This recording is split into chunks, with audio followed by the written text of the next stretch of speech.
Hi guys, and welcome to a revisit of the CELEST Phoenix call.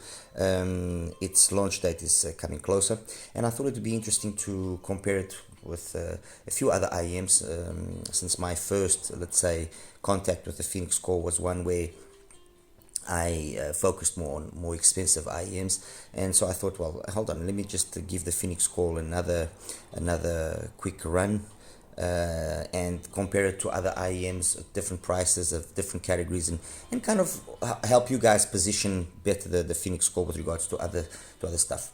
Anyway, what do I have here? I've got here the Simgot EA500, the See Audio Yume2, the Cara, the Kiwis Quartet, the Geek World GK100, which, by the way, I had already compared it, but I thought it makes sense to have it here again, and the KZ AS24. So single DD, 1+2, 1+4, 2+2. This is a tribrid, and this is a 12 BA alt BA set, and of course the Phoenix call is also a tribrid. Anyway, getting straight into the comparison in terms of sound, because in terms of the accessories and how they are presented and so on and so forth, I think that's going to be a little bit on a relative side. But anyway, the Phoenix call, as I said, we still do not know very well what the price will be. There's all sorts of rumors out there, but no definite number has been established. What is kind of more or less guaranteed is it will be in the below $150 limit. Maybe even below 130. I cannot say. Honestly, I cannot say. Anyway, what I do know about the CELEST is, for the price that it will ultimately have, it is a fantastic IM for me, for my musical tastes, for my usage, for what I perceive it as an IM. I think it's an absolute beast, and it could, as I mentioned in my first time reviewing it could gladly be more expensive. That I would still think that it was a good IM, and probably very capable at that hypothetical price point. The execution of the CELEST, in my opinion, has been done with very little flaw. Yes, when you look at the graph, it's not exactly one of those graphs that appeals to you. You got this big bump on the bass, but we mustn't forget we're talking a 7mm driver, so that big bump on the bass doesn't really translate itself into muddiness or anything of the sort, because when you do listen to it, the fact that it has that big bump of the bass, but then coupled with the early pinna gain, which peaks at just under 2K, pushing vocals forward a little bit, yes, true, but the marriage of those two characteristics just gives you a very nice presentation. And if there's one thing that always surprises me about the Phoenix call, is the bass and the musicality that it has. Okay, fine, I've heard some other people talk about it and bring out some other points, but I think that those other points, which are not the so positive, and honestly there are very few points which you could consider not positive, or so minute, in my opinion, compared to what it offers, that it's a no-brainer IM, honestly. I don't want to sound like I'm shilling it or anything, but it's a no-brainer IM. It's one of those IMs that truly you will enjoy it, unless you are a die-hard audiophile that wants everything down to the perfection, that everything must be perfectly executed, that you want to hear drums and guitars and cymbals down to the exact perfection that they all were recorded by, and so on and so forth. No, this is not that IM. This is an IM that was conceived to be fun and to offer a very high degree of technical capabilities. But it's fun, it's musical, because at the end of the day, this is the reality. This is all about the music. I can understand and totally respect people that just want and focus on the technical aspects of things. I'm totally cool with that. But it's kind of, you buy a car to enjoy it, to drive it. You don't buy a car to keep it always clean and to just make sure that everything is immaculate and everything is perfect, and that it does the 0 to 100 in exactly the same. No, it's supposed to be engaging. It's supposed to be a fun car to drive. It's supposed to be, and that's applies itself across the board to many other aspects. And IEMs, I think, that's the ultimate goal, at least for me, is I want to put an IM in my ears and I have to enjoy it. I have to say, wow, this plays well, and then I can contemplate or consider other aspects. Okay, if it's a wow IM and it costs $1,000, that's one thing. If it's a wow IM and it costs $50, it's another totally different thing.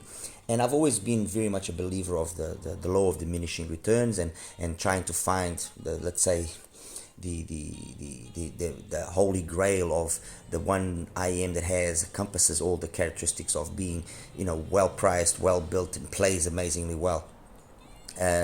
And this is one of those IMs that ticks many of the right boxes that I personally look for. It's got, like I said, it's got amazing bass. The bass has got a nice fullness to it. You never in your wildest dreams even think that it's a 7mm driver by how engaging the bass is.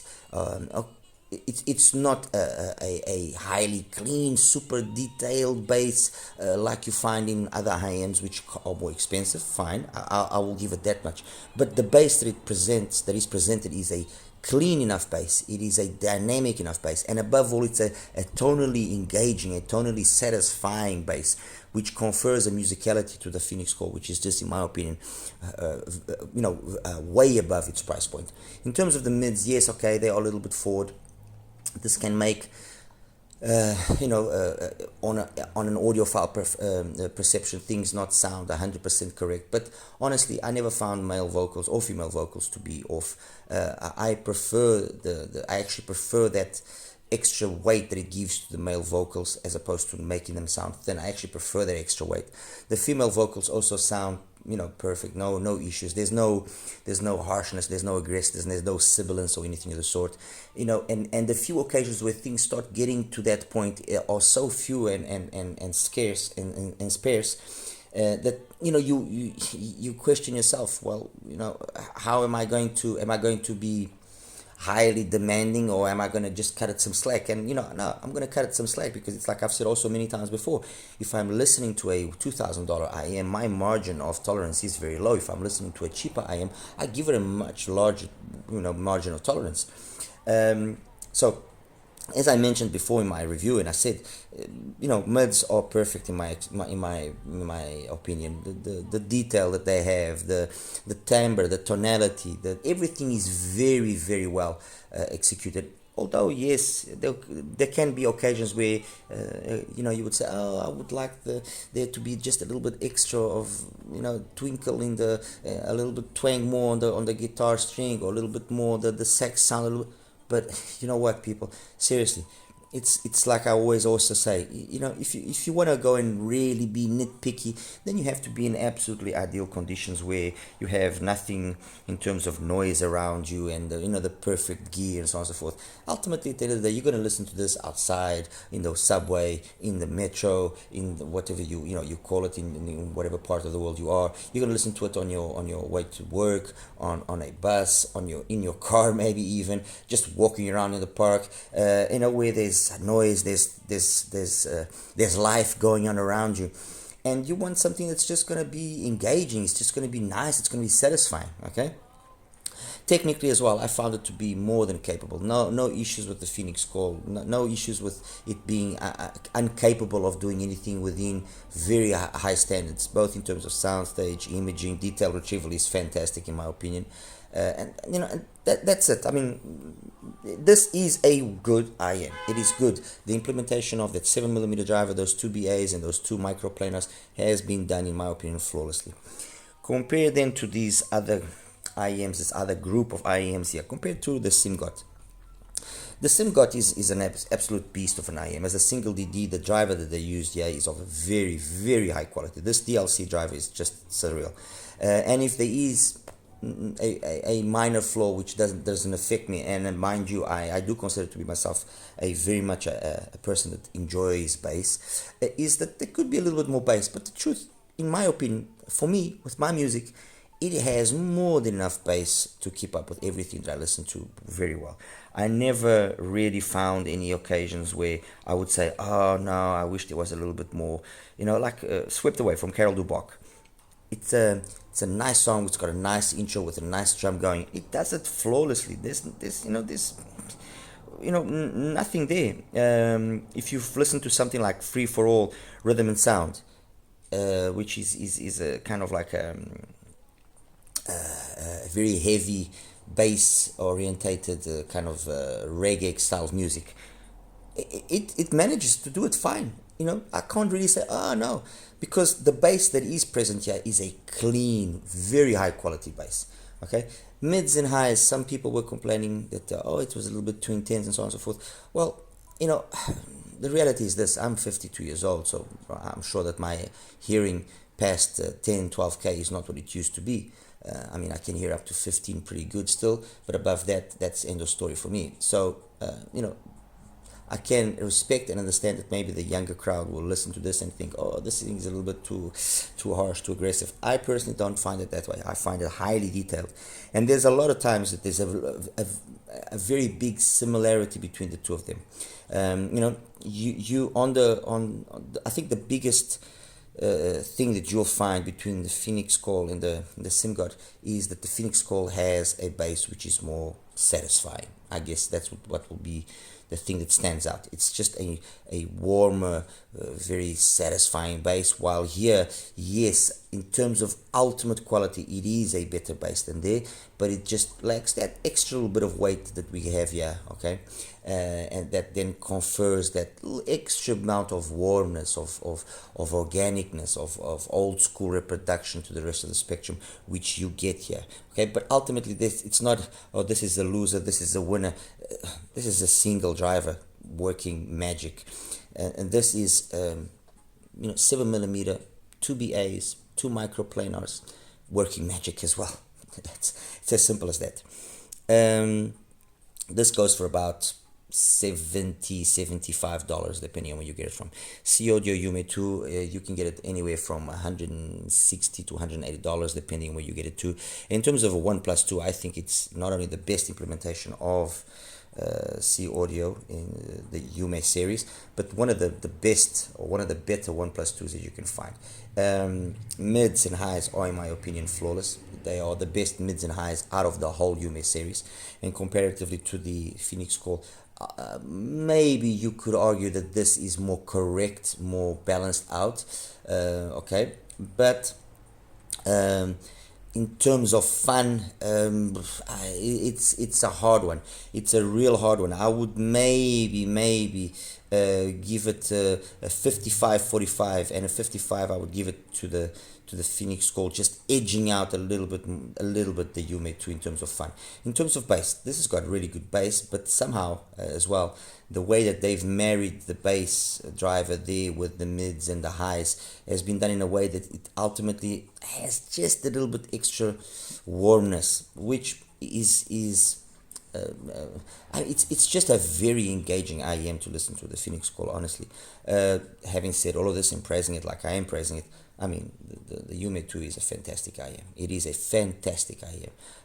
I thoroughly enjoy listening to it, and I listen to it as much as I possibly can, but it is a fantastic IEM. I mean, nothing that really, I mean, technically it's as capable as the PHOENIXCALL, in my opinion. It honestly, the differences that exist between this and that are minor,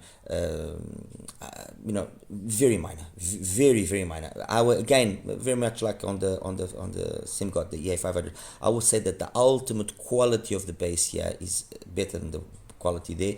It's just the way that bass comes across, that it just sounds a little bit more satisfying on the PHOENIXCALL, okay? Let me shoot over to this side here. Oh, no, actually, let's carry on here. Next, the Cara 1+4, priced at around $169 to $189, so very much the same price as the Yume.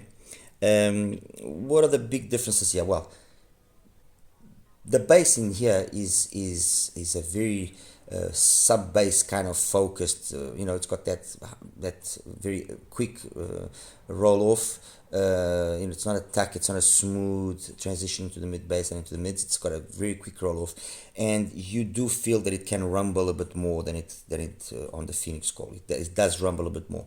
In terms of the mids, they are more correct sounding. Yes, I will give it that. They are definitely more correct sounding, but no way are they as detailed as the mids on the PHOENIXCALL. The mids on the PHOENIXCALL are more detailed. The high frequency here is more detailed. Again, the overall design or the overall tuning principle has been a different one. This is supposed to be a little bit more laid back, more smooth, and which it is, while this is definitely more satisfying, more engaging, more fun. All right, so I wouldn't say that there's again a winner or a loser. That's just about smoothness. The 10th stream is about being very smooth in its presentation, while here it's about being smooth but with a lot of fun and engagement associated with it. Kiwis Quartet. Kiwis Quartet, it's an IEM that, okay, fine, it's got the tuning switches which allow for some playing around. I've got it in the setting which I believe is the nicest setting, which is the 0-1 setting. Okay, it's got a bass which is similar in terms of its tuning to the Cara, but the Cara's bass is much better. This here is just it's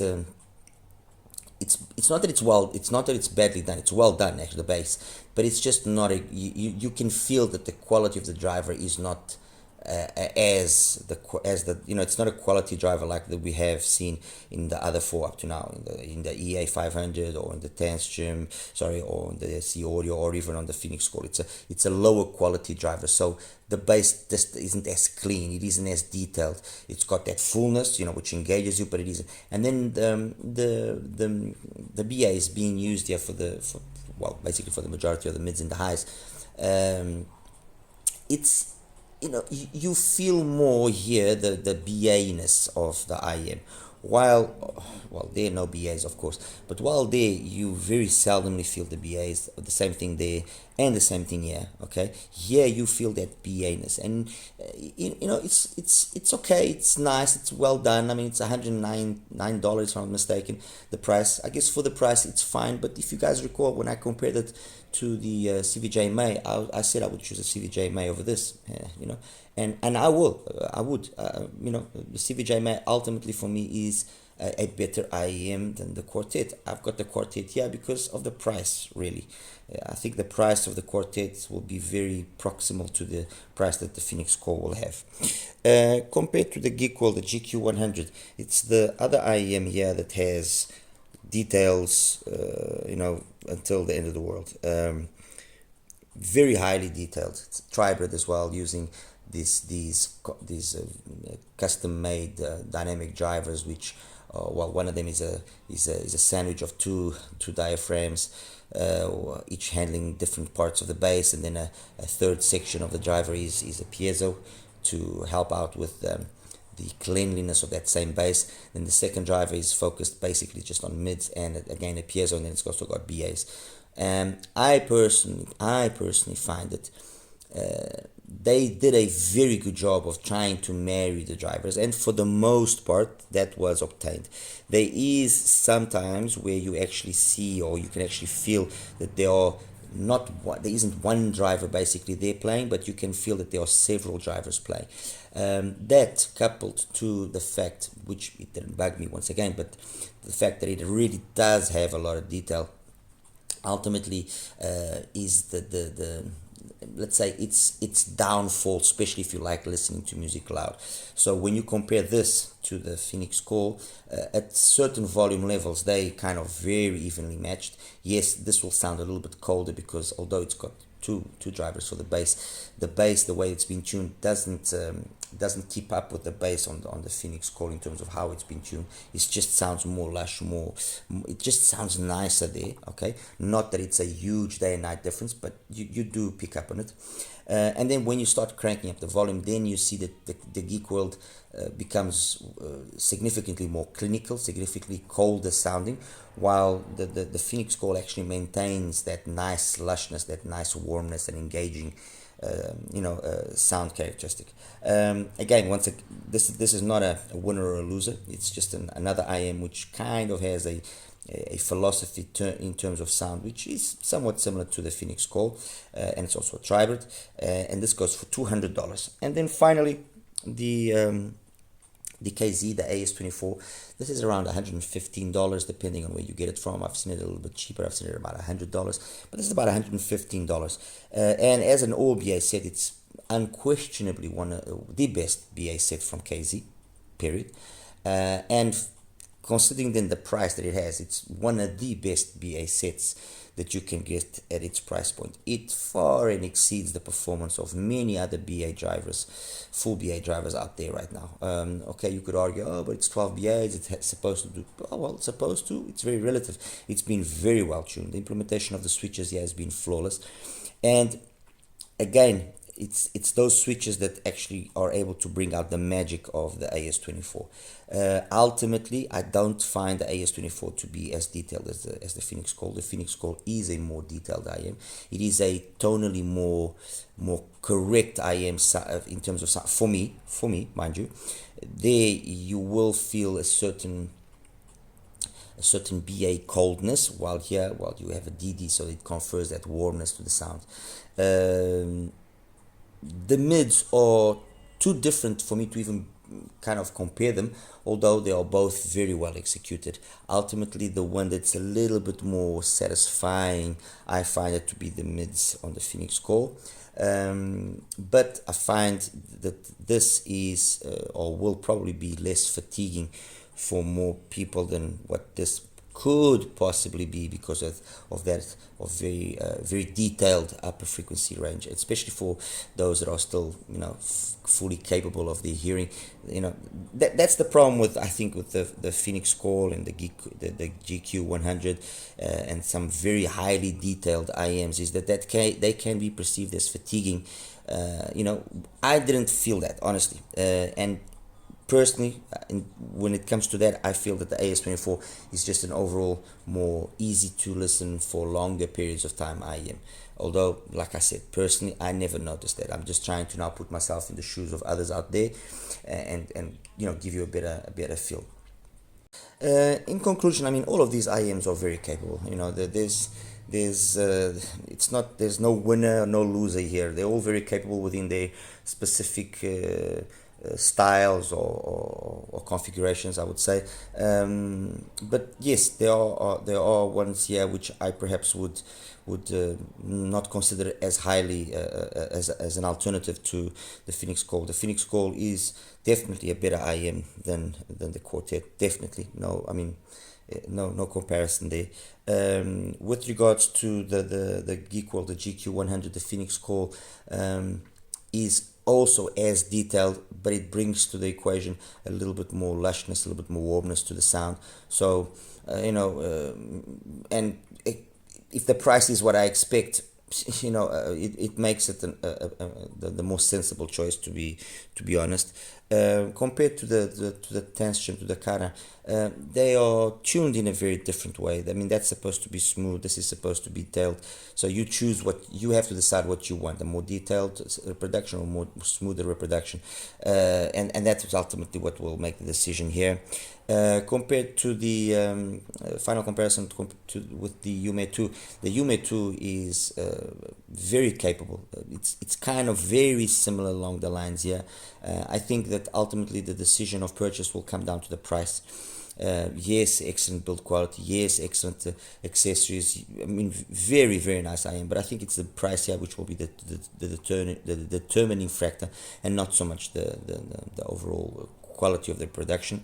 As compared to the Simgot, it's not a question of this being better than that. This is an upgrade over that, because considering that's a single DD doing what it's doing, I mean, wow. This does that and adds a little bit more in terms of the low frequency reproduction. Yes, it's a better quality here, but this is better in terms of quantity and how it just marries with the rest. Okay, and again, let me just refer that this never offended me, nothing. I mean, I've even got one which is modded, and I end up listening more to this one than to the modded one, to be honest. And then finally, as compared to the AS24, it's very much the same thing as this. It's a INM that would make sense as a complement, as an as a complement definitely to the Rosefinch. The AS24, as an OB, I said, it's amazing. Where it loses out to the PHOENIXCALL mainly is in that timbre, in that tonality, which is just a little bit more lush and warm over here. All right. Anyway, guys, I hope that this little let's say revisit was also helpful in you guys kind of establishing where the Phoenix Call stands, and if this is an IM that you will be willing to give it a shot or not. I personally think it is. And that's it. As always, like and subscribe. If you have any questions, please feel free to ask, and I'll see you in the next one. All right, you take care now. Bye bye.